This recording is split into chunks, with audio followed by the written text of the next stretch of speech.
참 좋으신 하나님 아버지, 은혜를 진실로 감사드립니다. 하나님, 오늘도 주의 전에서 예배합니다.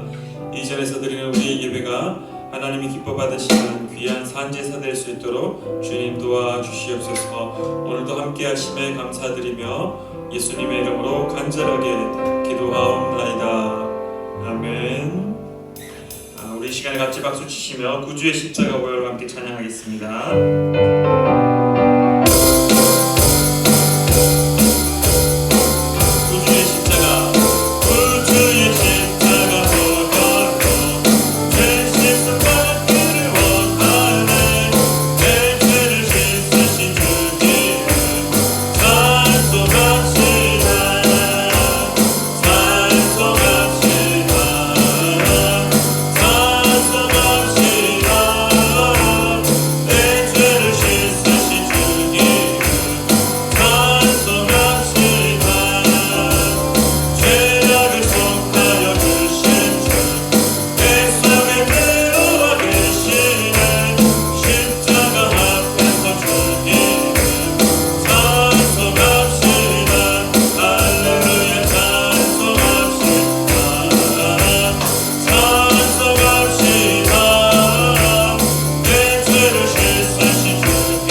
십자가의 피로써 그대를 신기어냈는가.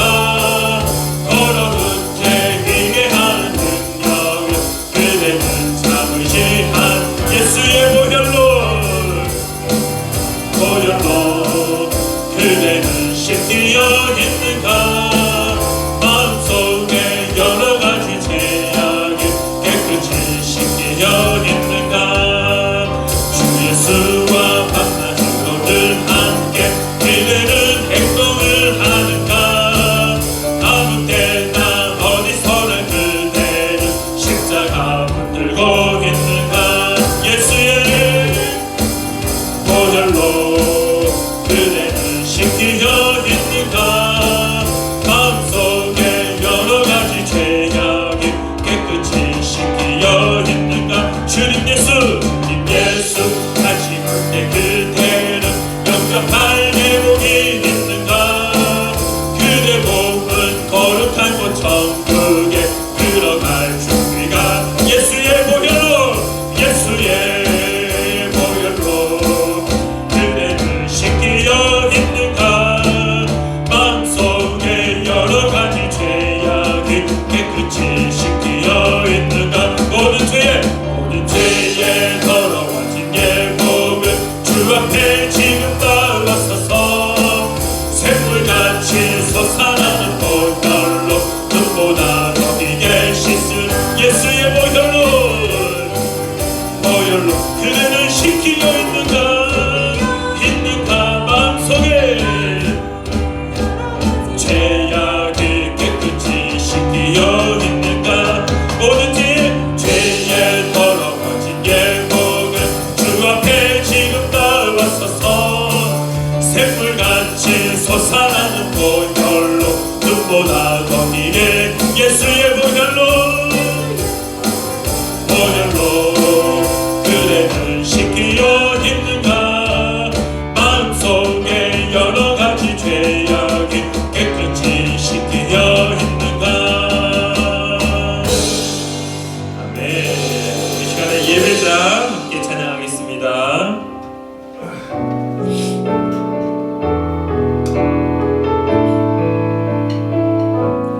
아무도 예배하지 않는 그곳에서 주를 예배하리라. 아무도 찬양하지 않는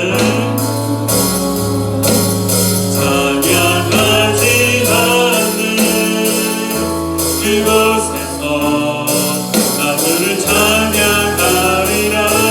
누구도 헌신하지 않는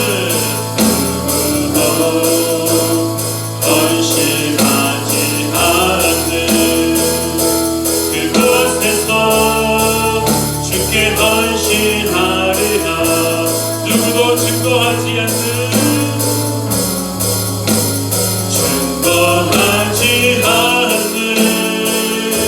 그곳에서 나 주를 증거하리라. 내가 발로 보는 땅 주를 예배하게 하소서. 주의 보혈로 덮어지게 하소서. 내가 선이고 주의 거룩한 곳 되게 하소서. 주의 향기로 물들이소서. 우리 다시 한번 아무도 예배하지 않는 그곳에서 주를 예배하리라. 아무도 찬양하지 않는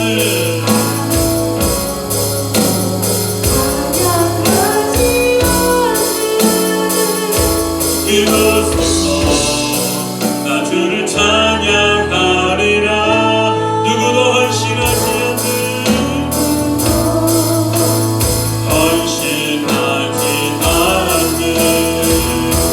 그곳에서 주께 헌신하리라. 누구도 증거하지 않는 그곳에서 나 주를 증거하리라. 내가 밟는 모든 땅, 내가 밟는 모든 땅 주를 예배하게 하소서. 주의 보혈로, 주의 보혈로 덮어지게 하소서. 내가 섬기고 주의 거룩한 곳 되게 하소서. 주의 향기로 물들이소서. 내가 밟는 모든 땅, 내가 밟는 모든 땅 주를 예배하게 하소서. 주의 보혈로 덮어지게 하소서. 내가 선이고 주의 거룩한 곳 되게 하소서.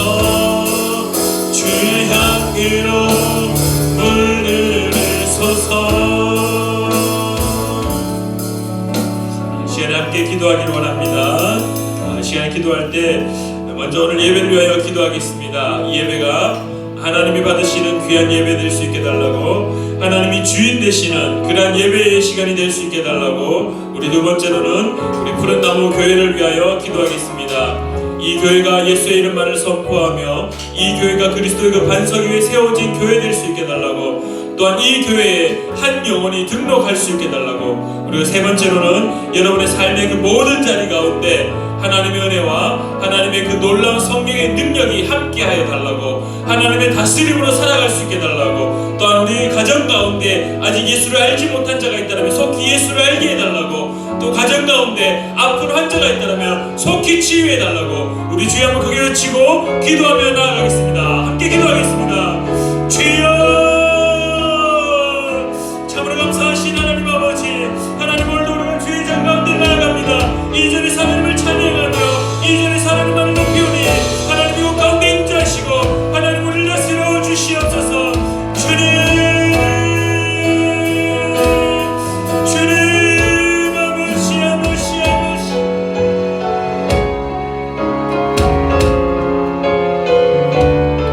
주님 아버지 오늘도 이곳 가운데 임재하시고 우리를 다스려 주실 줄 믿습니다. 하나님 이곳 가운데 임재하여 주시옵소서. 푸른 나무 교회 가운데 하나님이 놀라운 이름만이 선포될 수 있도록 하나님 아버지여, 푸른 나무 교회가 오직 예수 이름만을 선포하는 교회 될 수 있도록 주님 붙잡아 주시옵소서. 주의 영혼이 가득하게 머물고 아버지의 그 은혜가 머물고 아버지의 영광만이 가득한 교회 될 수 있도록 주님 도와주시옵소서.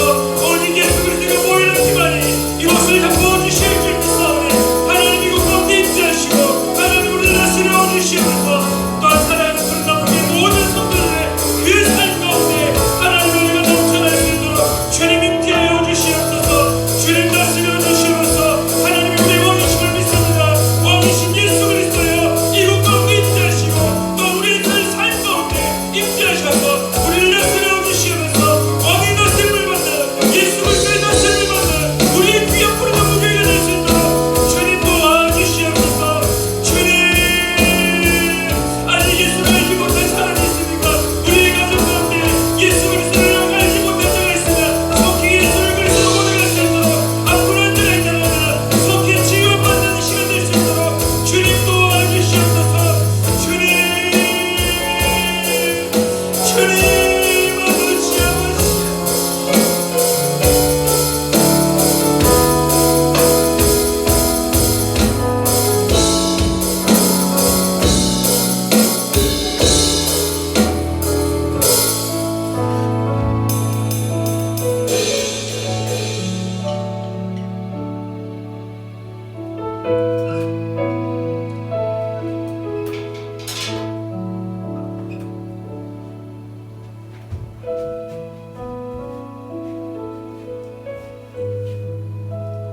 참 좋으신 하나님 아버지, 은혜를 진실로 감사드립니다. 하나님, 오늘도 우리가 이 자리에 모여 하나님을 높입니다. 이 자리가 하나님이 머무는 곳 되게 하시고 하나님의 이름이 임재하시고 또한 하나님의 영광으로 덮어 주시옵소서. 이곳에 모여서 예배할 때마다 하나님의 살아계심을 경험하며 또한 그 은혜로 이 땅 가운데 살아갈 수 있도록 주님 함께하여 주시옵소서. 오늘 예배를 드리는 사랑하는 푸른나무 모든 성도들 가운데 하나님의 놀라운 은혜가 넘쳐나기를 간절히 구하오며 살아 역사하시는 예수님의 이름으로 간절하게 기도하옵나이다. 아멘.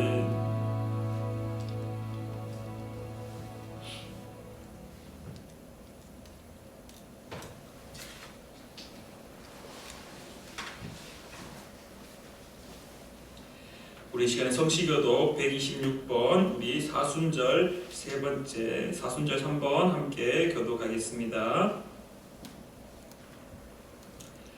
여호와여 나의 영혼이 주를 우러러 보나이다. 나의 하나님이여 내가 주께 의지하였사오니 나를 부끄럽지 않게 하시고 나의 원수들이 나를 이겨 개가를 부르지 못하게 하소서. 주를 바라는 자들은 수치를 당하지 아니하려니와 까닭 없이 속이는 자들은 수치를 당하리라. 여호와여 주의 도를 내게 보이시고 주의 길을 내게 가르치소서. 주의 진리로 나를 지도하시고 교훈하소서. 주는 내 구원의 하나님이시니 내가 죽일 주를 기다리나이다. 여호와여 주의 긍휼하심과 인자하심이 영원부터 있었사오니 주여 이것들을 기억하옵소서. 여호와여 내 젊은 시절의 죄와 허물을 기억하지 마시고 주의 인자하심을 따라 주께서 나를 기억하시되 주의 선하심으로 하옵소서. 여호와는 선하시고 정직하시니 그러므로 그의 도로 죄인들을 교훈하시리로다. 온유한 자를 정의로 지도하시며 온유한 자에게 그의 도를 가르치시리로다. 함께 교도하겠습니다. 여호와의 모든 길은 그의 언약과 증거를 지키는 자에게 인자와 진리로다. 아멘.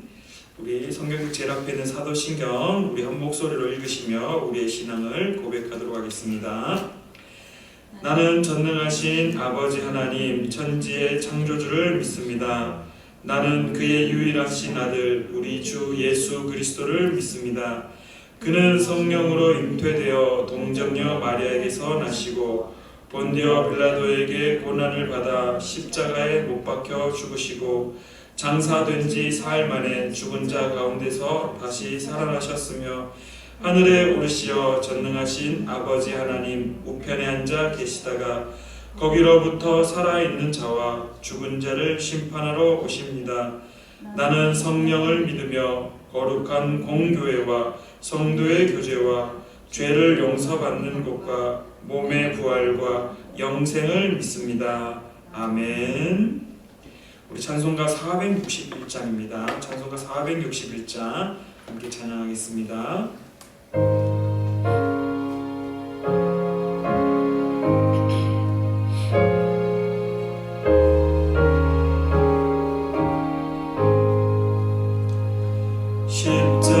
십자가를 질 수 있나 주가 물어보실 때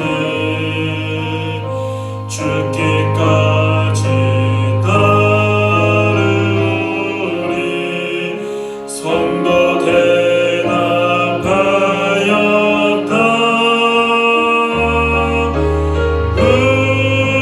우리의 신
늘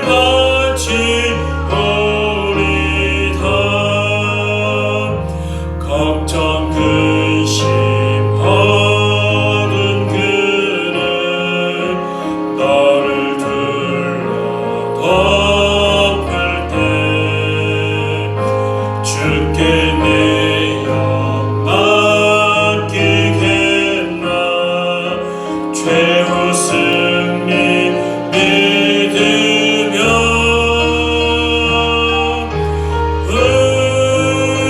우리의 심령 주의 것이니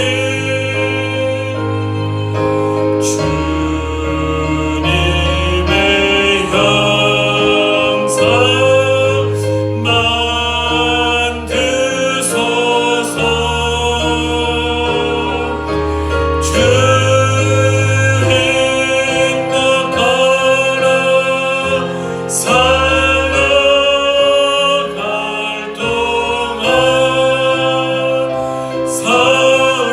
사랑과 충성 늘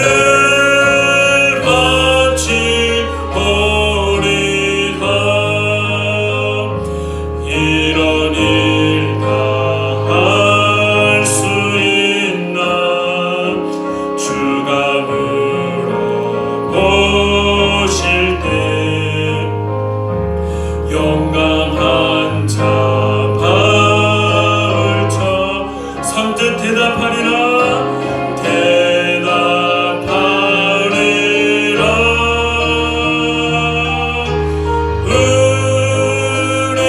우리의 심령 주의 것이니 주님의 형상 만드소서. 주 행복하라. 살아갈 동안 사랑과 충성 늘 바치오리다.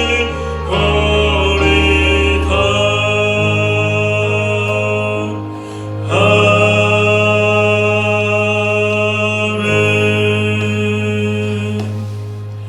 이 시간에 우리를 대표하여 류순자 권사님께서 기도해 주시겠습니다.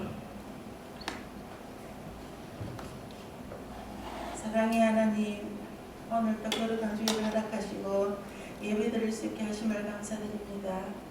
이 예배가 주님 기뻐 받으시는 예배가 되게 하시며 영과 진리로 드려지는 산제사가 되게 하소서.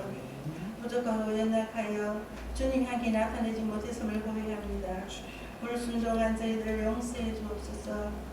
푸른 나무 교회에 함께해 주시고 이 재단을 통해 주님 나라 확장되는 구원의 방주가 되게 하옵소서. 아멘. 저희들에게 강하고 담대한 믿음 허락하여 주옵소서. 말씀 전가하시는 목사님 영육간의 강건함을 주시고 귀한 말씀으로 저희들이 변화받고 행할 수 있게 도와주옵소서. 이동철 집사님 태어나게 하심을 감사드립니다. 아멘. 이승보다 더욱 강건해질 수 있도록 도와주옵시고 홍 권사님도 건강 지켜 주옵소서. 아멘. 코로나로 인한 환우들도 위로와 치유가 있게 하시며 아멘. 이 전염병이 하루빨리 종식될 수 있도록 도와주옵소서. 아멘. 이 시간 사탄막이 일절 틈타지 못하도록 도와주시오며 이 한 해가 소망과 기쁨의 한 해가 되길 원합니다. 아멘. 이 모든 말씀 예수님 이름으로 기도드립니다. 아멘.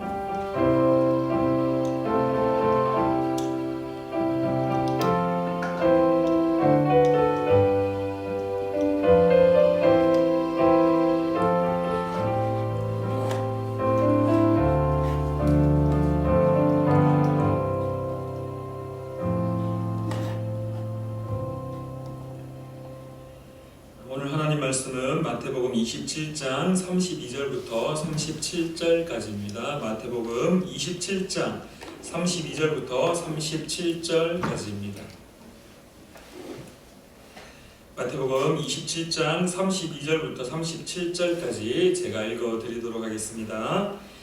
나가다가 시몬이란 구레네 사람을 만나매 그에게 예수의 십자가를 억지로 지워가게 하였더라. 골고다 즉 해골의 곳이라는 곳에 이르러 쓸개탄 포도주를 예수께 주어 마시게 하려 하였더니 예수께서 맛보시고 마시고자 하지 아니하시더라. 그들이 예수를 십자가에 못 박은 후에 그 옷을 제비 뽑아 나누고 거기 앉아 지키더라. 그 머리 위에 이는 유대인의 왕 예수라 쓴 죄패를 붙였더라. 아멘. 함께 기도하고 말씀 듣도록 하겠습니다. 참으로 감사하신 하나님 아버지, 은혜를 진실로 감사드립니다. 하나님, 오늘도 우리가 주의 전에서 예배합니다. 이 예배가 하나님이 기뻐 받으시는 귀한 산제사 될 수 있도록 주님 도와 주시옵소서. 우리가 분되지 아니하고 우리가 하나님 앞에 엎드릴 때 온전히 하나님만을 묵상하며 하나님만을 바라보며 하나님께만 집중하는 귀한 시간 될 수 있도록 도와주시옵소서. 특별히 말씀을 전합니다. 말씀을 선포하는 자나 듣는 자나 동일하게 하나님 앞에 낮아지며 하나님의 음성에 귀를 기울이는 귀한 시간 될 수 있도록 도와주시옵소서. 이제 이 음성으로 또한 세상 가운데 그리스도인의 삶을 살아갈 수 있도록 인도하실 줄 믿으며 예수님의 이름으로 기도하옵나이다. 아멘. 한 주간 다 잘 지내셨습니까? 우리 말씀을 나누기 전에 오늘 한 가지 먼저 미리 이야기를 하고 말씀을 나누기를 원합니다.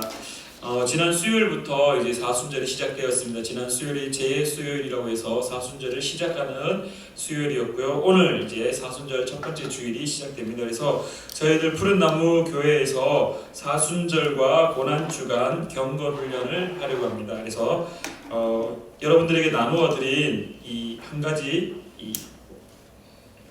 브루셔라고 해야 될까요? 한 가지 종이가 있는데요. 여러분들 여기에 보시면은 사순절 고난주간 경건훈련이라고 앞에 페이지에 이제 앞면에 적혀 있습니다. 그리고 예수 신경의 삶, 그리고 부제로 내 이웃 프로젝트라고 되어 있습니다. 한번 펼쳐 보시면은 이제 제일 첫 페이지에 사순절 묵상일기라고 되어 있습니다. 사순절 묵상일기에 1주차, 2주차, 3주차, 4주차가 있고 5주차까지 있고요. 그리고 월, 화, 수, 목, 금 이렇게 표기가 되어 있는데 1주차, 2주차, 3주차, 4주차, 5주차 동안에 저희가 사복음서와 그리고 사도행전을 읽으려고 합니다.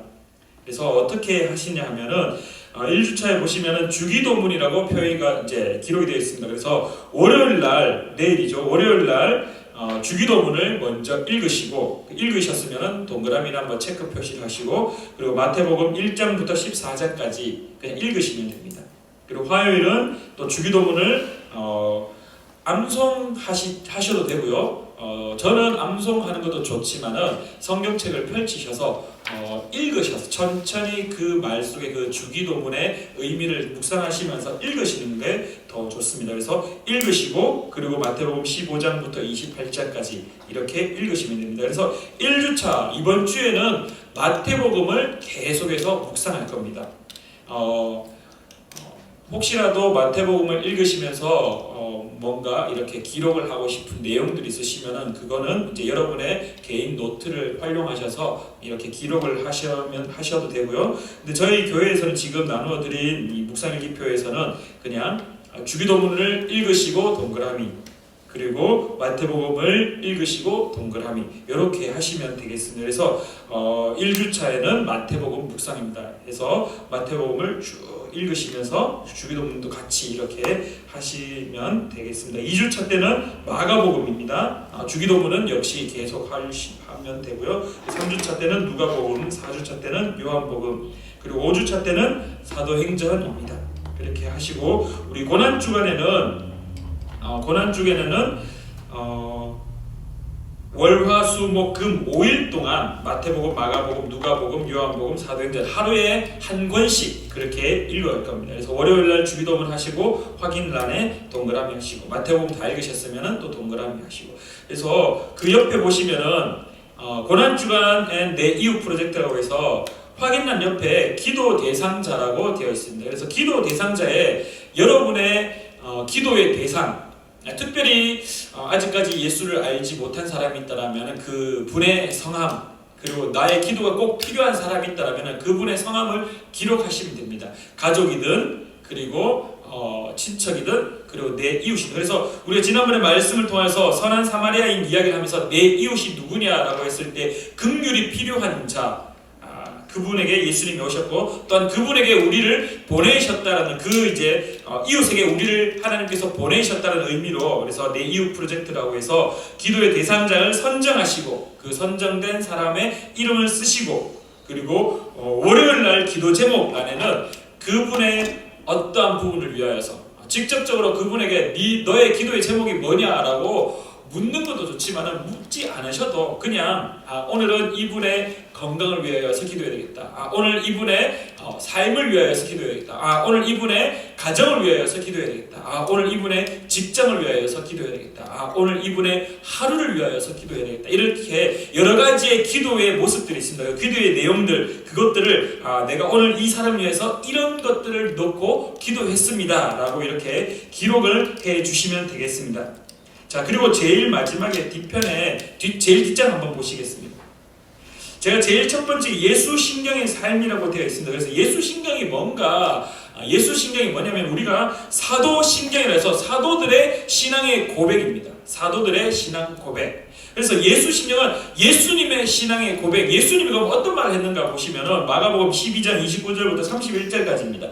예수께서 대답하시되 첫째는 이것이니 이스라엘아 들으라. 주 곧 우리 하나님은 유일한 주시라. 내 마음을 다하고 목숨을 다하고 뜻을 다하여 힘을 다하여 주 너의 하나님을 사랑하라 하신 것이요. 둘째는 이것이니 내 이웃을 내 자신과 같이 사랑하라 하신 것이라. 이보다 더 큰 계명이 없느니라. 아멘. 그래서 예수 신경이라는 말을 제가 처음 사용한 것은 아닙니다. 스칸 맥나이트라는 분이 미국에서부터 먼저 사용을 하셨고, 그래서 예수 신경 프로젝트라는 것도 있습니다. 그래서 예수 신경, 예수님께서 우리에게 알려주셨던 그 두 가지의 계명들, 이것을 우리의 삶 속에 실천하고자 하여서 이 고난 주간 그리고 사순절 기간에 첫 번째 사순절 기간에는 하나님을 사랑하는 마음들, 그래서 사순절의 묵상일기에는 주기도문과 마태복음, 마가복음, 누가복음, 요한복음, 사도들이 어떻게 그 복음서, 그 예수 그리스도의 제자의 3년의 삶을 산 다음에 사도들이 어떻게 살았는가를 확인할 수 있는 사도행전, 이렇게 총 5주 동안에 복음서와 사도행전을 계속해서 묵상하고요. 그 다음에 고난주간에는 이제 묵상했던 그 예수 그리스도의 그 마음들, 그 예수 그리스도의 그 예수의 신경, 예수 신경을 가지고 복음서를 읽으면서 이제 직접적으로 그들을 가서 치료해주고 긍휼을 베풀고 도와주는 거 물론 필요합니다. 근데 그 이전에 제일 먼저 우리가 우선순위로 삼아야 될 것은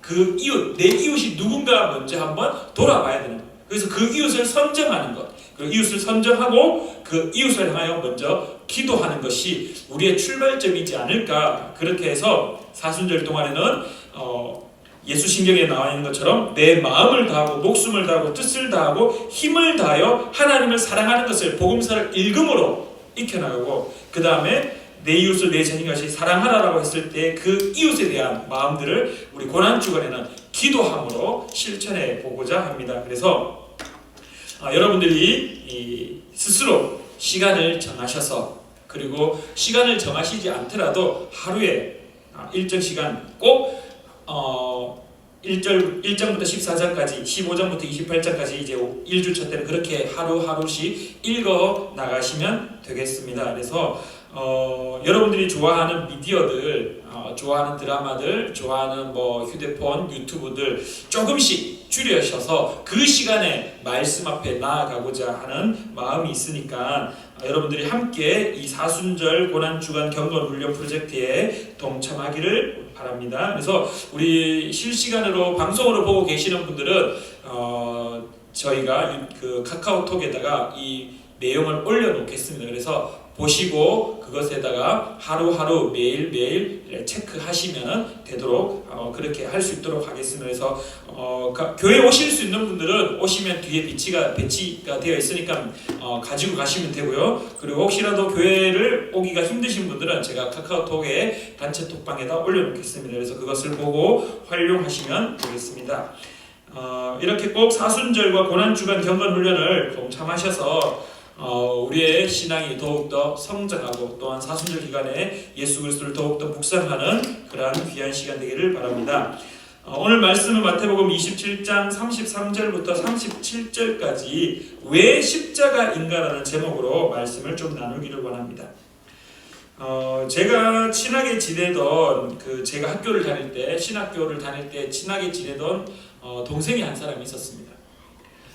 지금은 참 또 다른 길을 선택하여서 지금은 한 회사의 CEO로 이렇게 한 회사의 그 사장으로 대표의 자리에 있으면서 일을 하고 있는 한 친구가 있습니다. 동생이 있습니다. 근데 그 동생이 어떤 일을 하냐면요, 상호가 은갑이라는 상호를 가진 액세서리점입니다. 액세서리점.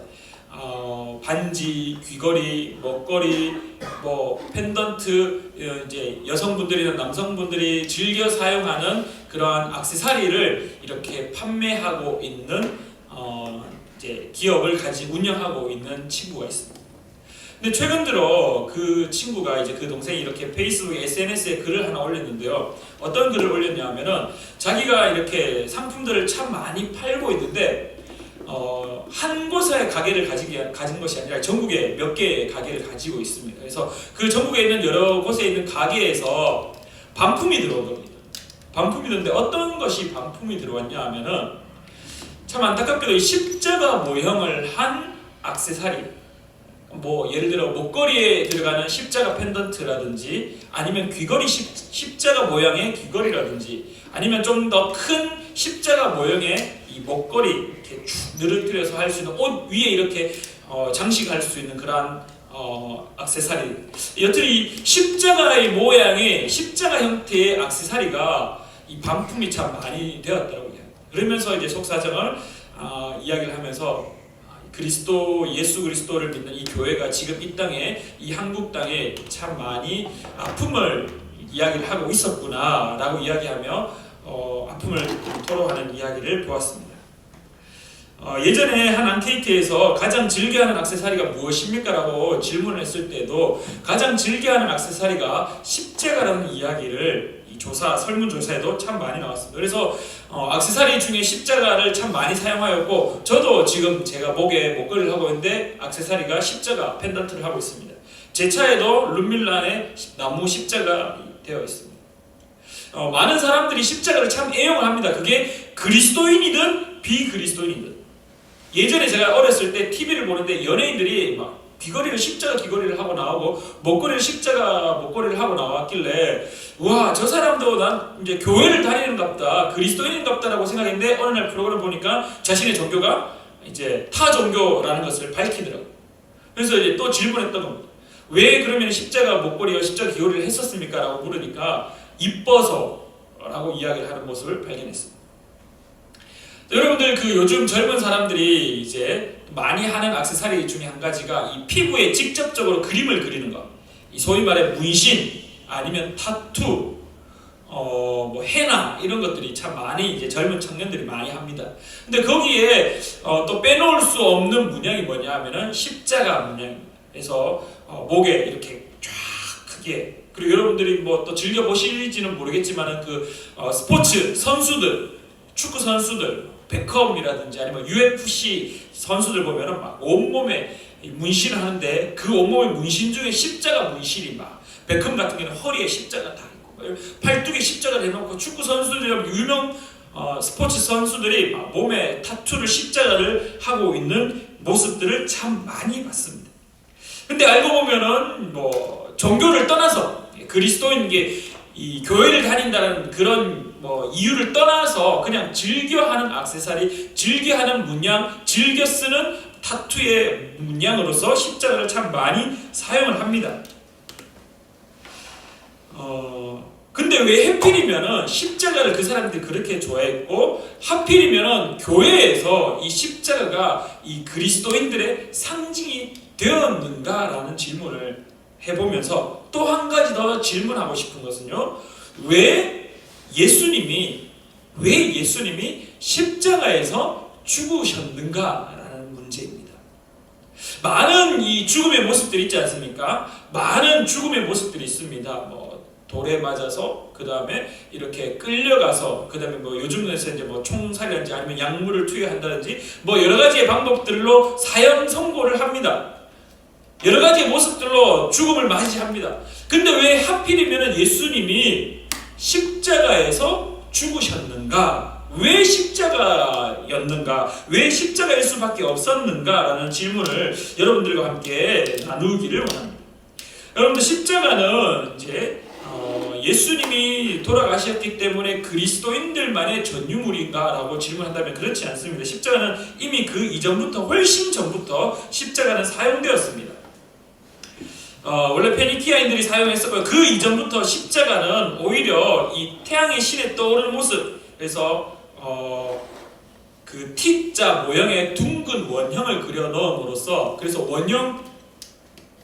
원 십자가의 모양을 가지고 있으면서 땅 위에 태양이 떠오르는 모습을 가진, 그래서 태양신을 상징하는 모습으로도 이 십자가의 문양, 지금 우리의 십자가의 모습은 조금 아니지만은 십자가 위에 동그라미, 그러니까 T자 위에 동그라미가 있는 문양으로 그렇게 사용되었습니다. 그래서 고대 종교에서는 무한히 뻗는 빛, 그 다음에 나무, 이렇게 풍요 이런 것들을 상징하는 모습으로 십자가를 사용되었습니다. 그러나 또한 이 풍요와 어떤 그 태양신의 상징, 빛을 상징하는 모습으로 사용되었지만은 그것이 조금 바뀌어서 이 잔혹한 처형의 도구로도 사용되었습니다. 그래서 페니키아인들이 사용하였고요. 그것들이 나중에 처형 도구가 천천히 이제 지나면서 로마에서 십자가형이라는 것을 사용을 했습니다. 그래서 우리가 볼 때 십자가는 우리의 기억 속에, 역사 속의 십자가는 이 풍요도 어떤 빛을 상징하는 모습도 있었지만 대다수 우리의 기억 속에 십자가는 역사적으로는 처형의 도구였습니다. 처형의 도구.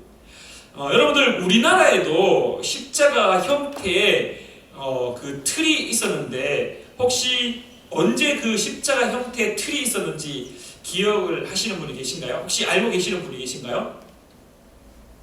예전 역사 드라마, 특별히 조선시대 역사 드라마를 보시면은 이 태형 때리는 거죠. 때리는 거. 특별히 조선이라는 나라에서는 곤장을 칠 때 사람을 어떻게 했습니까? 곤장을 칠 때 사람을 엎어놓고 곤장을 치는데요. 근데 그 엎어진 모양이 어떤 모양이냐면은 바로 십자가 모양입니다.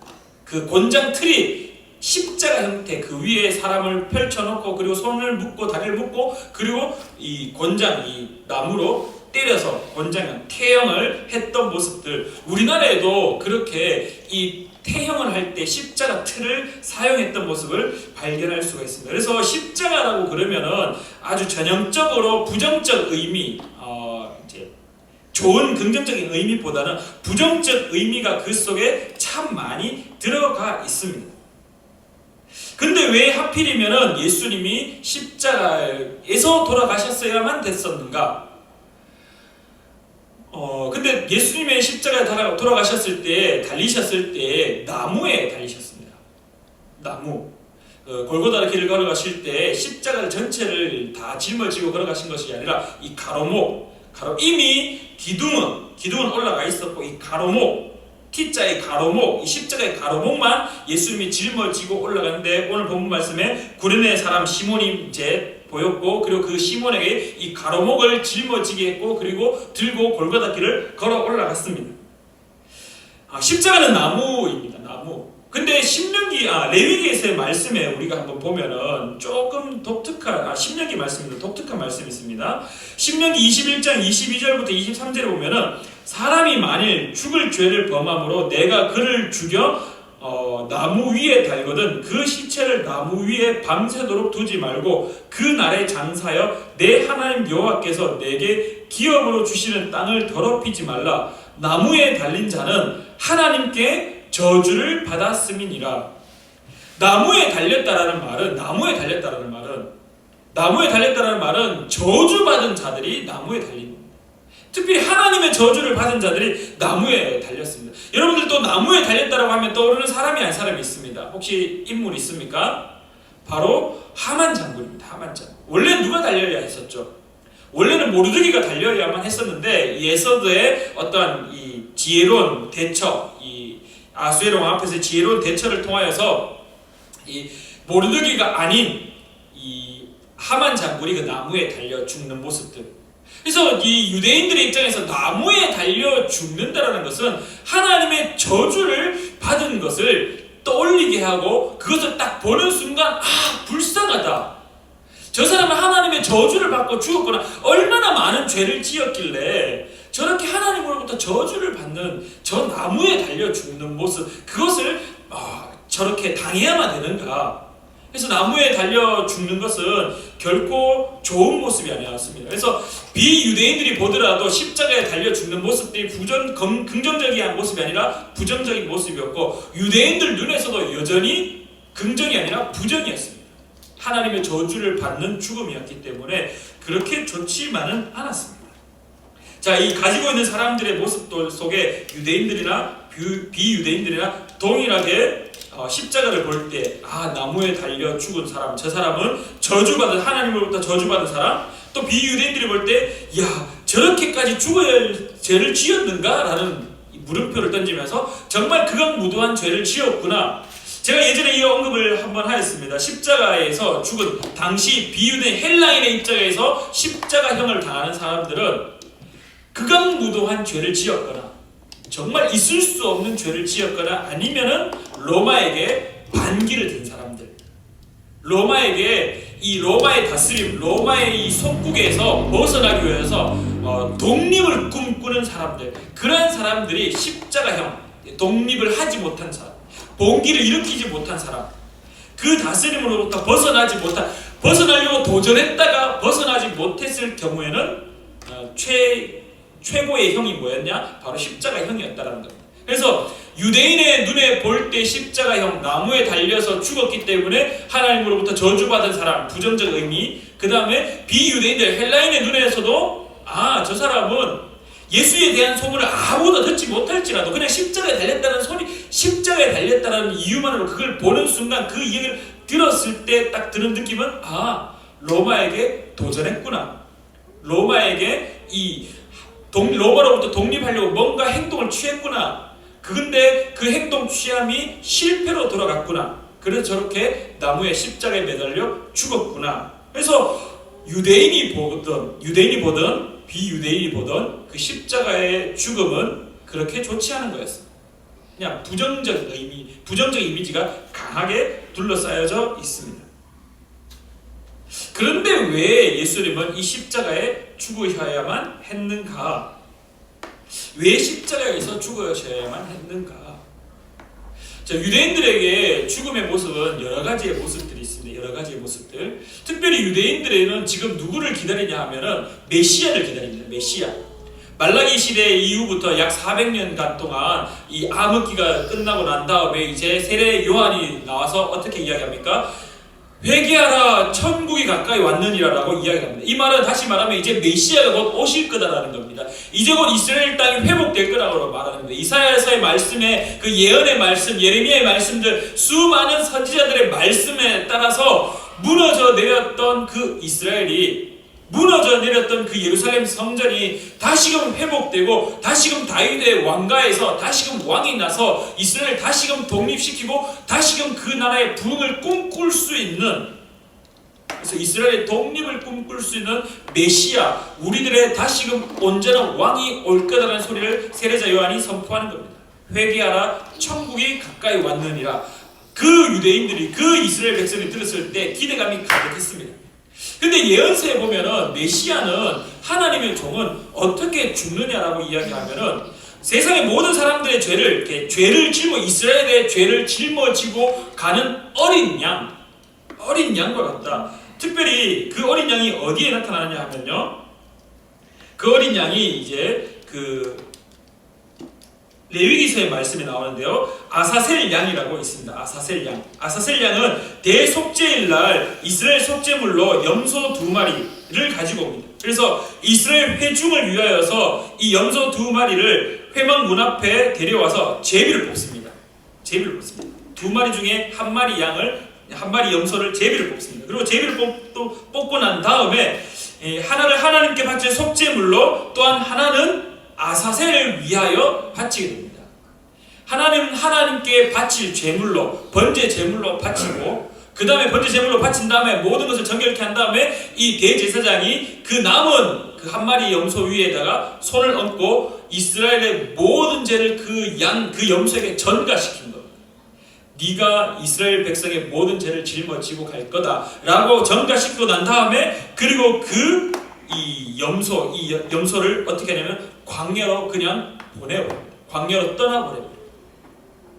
이게 뭐냐면은 아사셀 염소입니다. 70인 성경책에 보면은요, 떠나보내는 염소 또는 악을 지고 가는 것이라고 되어 있습니다. 그래서 요한복음 1장 29절에 따르면은 이 아사셀 염소를 이렇게 표현합니다. 요한은 세상 죄를 지고 가는 하나님의 어린 양이다라고 이야기합니다. 그래서 이 유대인의 입장에서 지금 세례자 요한이 회개하라 천국이 가까이 왔느니라, 그들을 일으킬 메시아, 그들을 회복시킬 메시아가 올 거다라는 이야기를 듣습니다. 그래서 이제 이스라엘 백성들의 희망을 꿈꿉니다. 이야, 우리를 구원할 메시아가 이제 오시구나. 이제 그분께서 우리를 위하여 오시겠구나. 근데 그들이 알고 있는 토라, 그들이 알고 있는 율법들, 그들이 알고 있는 모든 선지서들을 통틀어 동원해 보니까 그는 세상 죄를 지고 짊어지고 이사야서의 말씀에 따라 모든 죄를 짊어지고 가는 어린 양, 하나님의 어린 양, 하나님의 어린 양, 우리의 죄를 지고 짊어지고 가는 어린 양. 그러면 떠오르는 게 아사셀의 염소, 아사셀의 양이 떠오릅니다. 그러면 유대인의 입장에서 메시아는 어떻게 죽는 게 더 메시아의 모습을 드러낼 수 있냐면요, 광야로 가는 겁니다.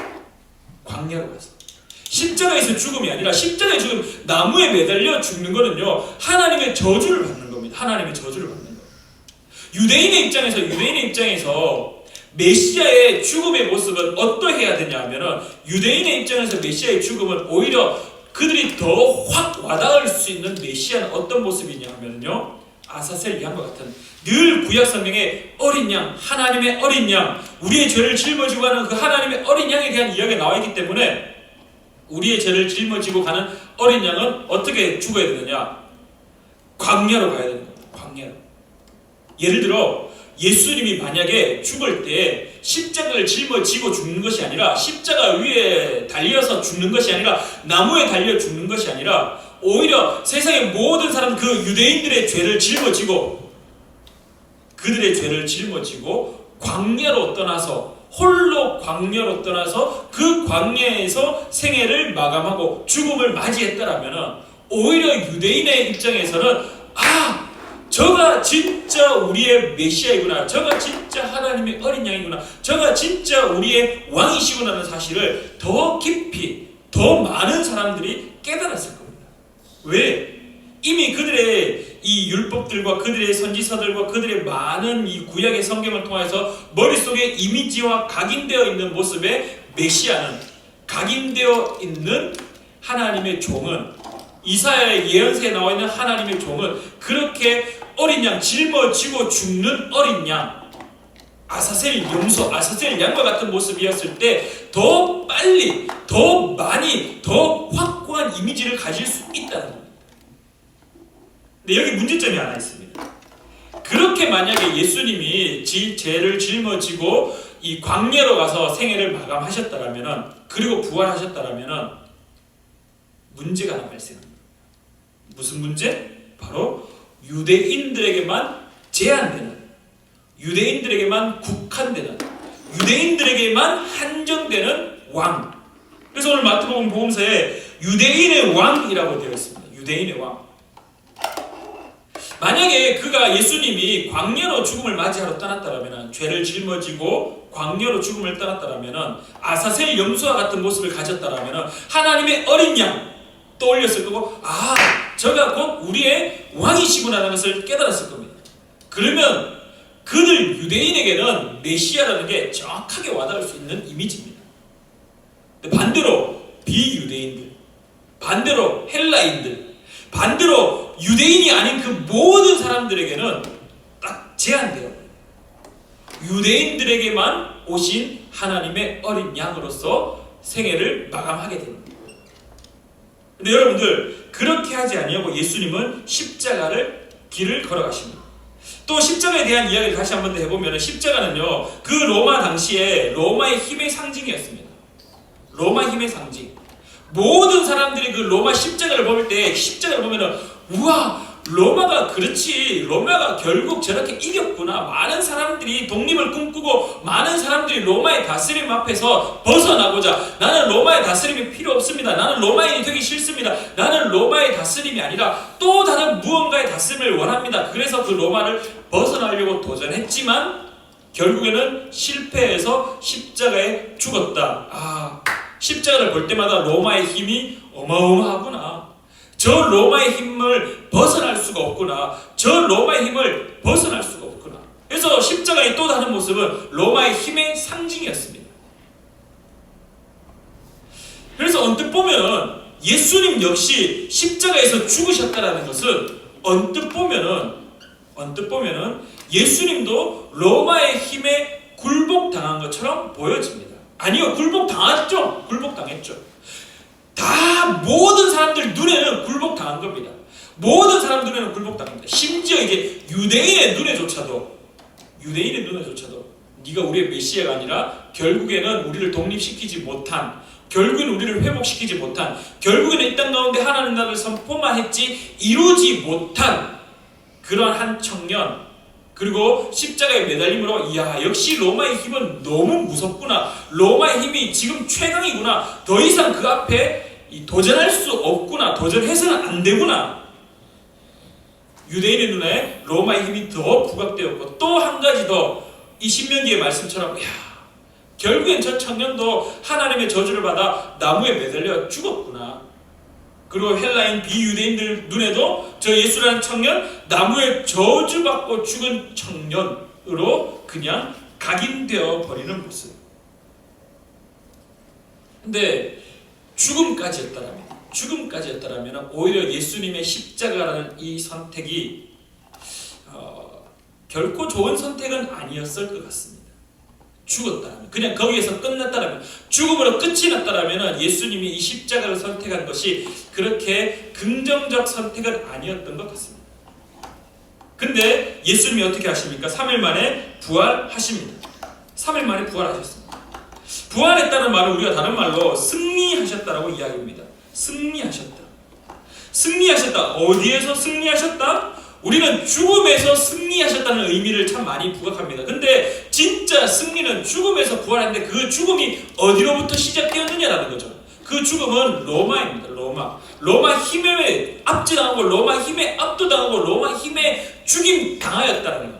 근데 그 예수님이 십자가에 매달려 죽임 당했지만 3일 만에 부활하셨다라는 것은 어떤 의미로 다가오느냐?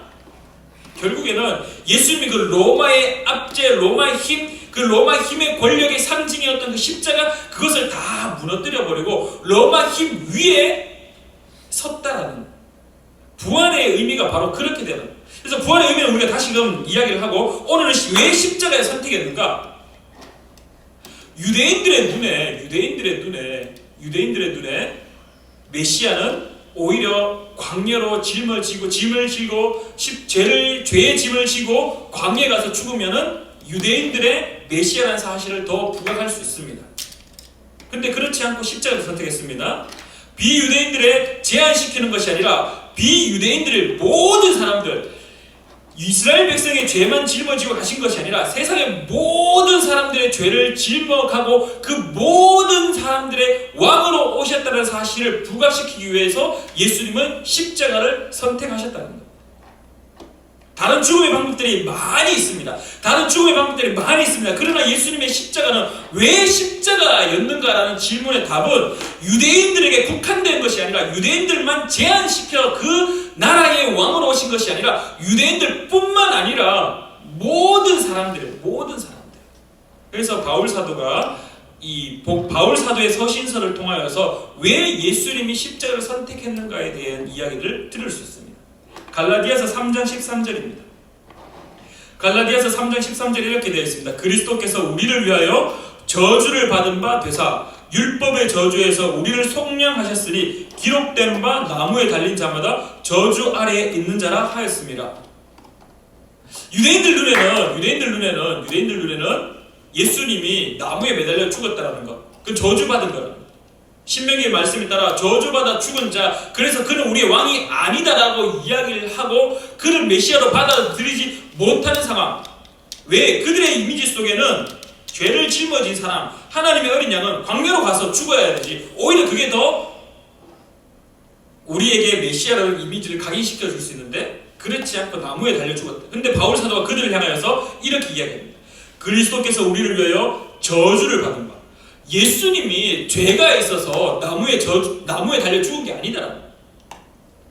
유대인들 여러분들 잘 들어보십시오. 여러분들의 이미지 속에, 머릿속에 이 한 청년, 예수라는 청년이 나무에 달려 죽었습니다. 그래서 여러분들이 가지고 있는 생각들은, 여러분이 가지고 있는 이미지는 나무에 달려 죽은 자는 다 하나님으로부터 저주받은 자라는 이미지를 가지고 계시죠. 그러나 예수님 당신이 가지고 있는 죄 때문에 나무에 달려 죽은 것이 아닙니다.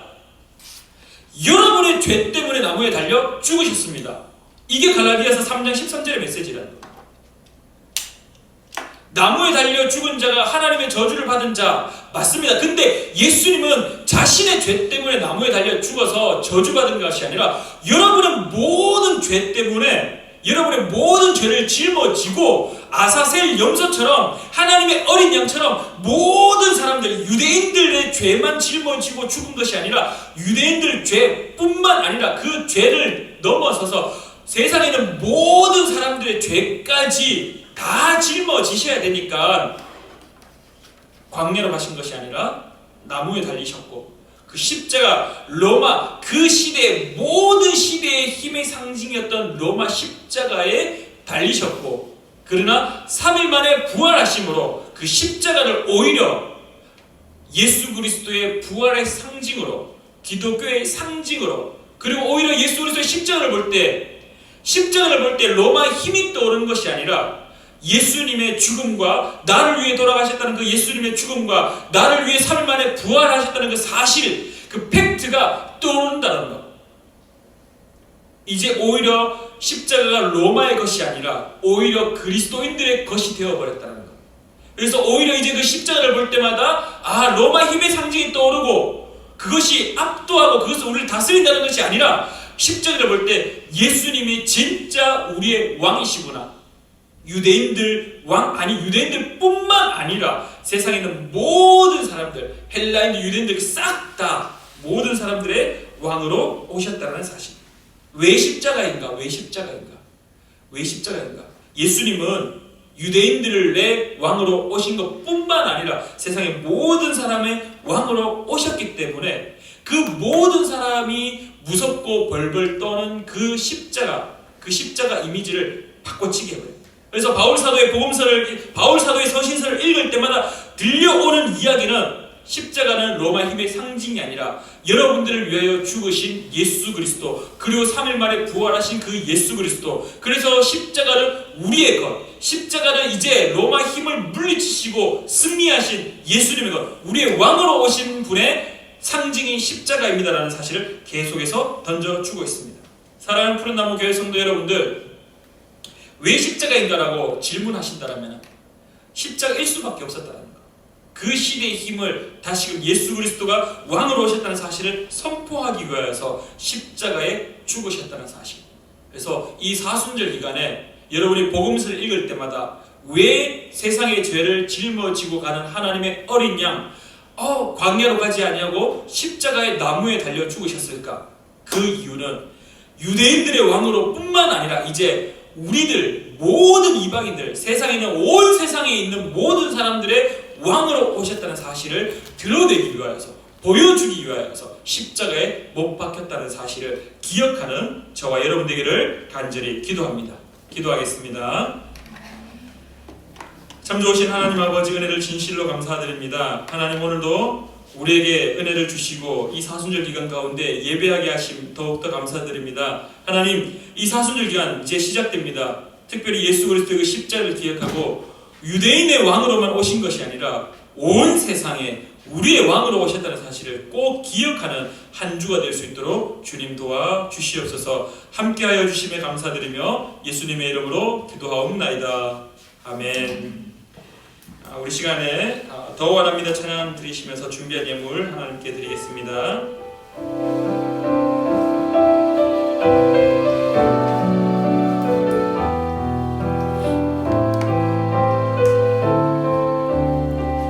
예수 사랑합니다. 예수 사랑합니다. 사랑합니다. 사랑합니다. 온 마음 다하여 오직 주님 한 분만 간절히 더 원합니다. 넘쳐나네 넘쳐나네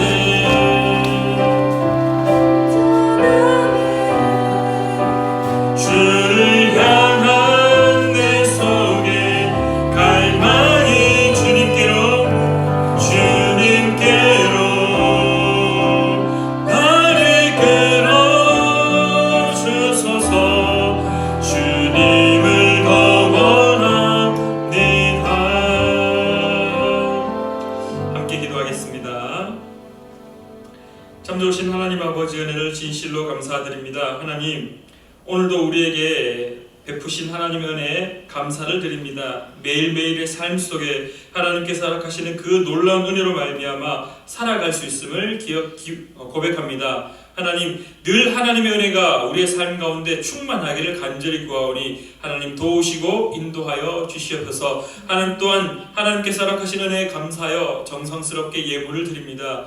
하나님이 예물 받으시고 하나님이 원하시는 그곳에 이 예물이 쓰일 수 있도록 주님 도와주시옵소서. 또한 하나님 사랑하는 푸른나무 교회 모든 성도들의 삶 가운데 하나님의 축복하심, 하나님의 복 내려주심이 넘쳐나기를 원합니다. 하나님이 함께 하심이 우리에게 복이며 또한 하나님께서 복 내려주심으로 살아갈 수 있음이 우리에게 큰 도움인 것을 기억하여 하나님과 함께하는 삶이 될 수 있도록 도와주시옵소서. 주정한금을 드리는 모든 손길 가운데 하나님의 은혜가 넘치게 하시고 또한 구별하여 11조 예물 드리는 손길이 있습니다. 하나님 이 11조 예물 드리는 손길 가운데 하나님께서 함께 하셔서 하나님의 놀라운 은혜가 그 가정 가운데 넘쳐날 수 있도록 도와주시옵소서. 어디에 있든지 간에 하나님께서 구별된 자의 삶을 요구하시는 것처럼 늘 구별된 자의 삶이 될 수 있도록 인도하시고 하나님께서 허락하시는 삶이 될 수 있도록 도와주시옵소서. 사랑하는 목사님의 가정 가운데 늘 은혜가 넘치기를 간절히 구하며 이제는 우리 주 예수 그리스도의 크신 은혜와 하나님 아버지의 놀라운 사랑하심과 성령 하나님의 교통하심이 오늘 예배를 드리는 사랑하는 푸른나무 교회 성도들 또한 코로나19로 힘들어하고 있는 모든 자들 가운데 이제로부터 영원히 함께 하시기를 간절히 축원하옵나이다. 아멘.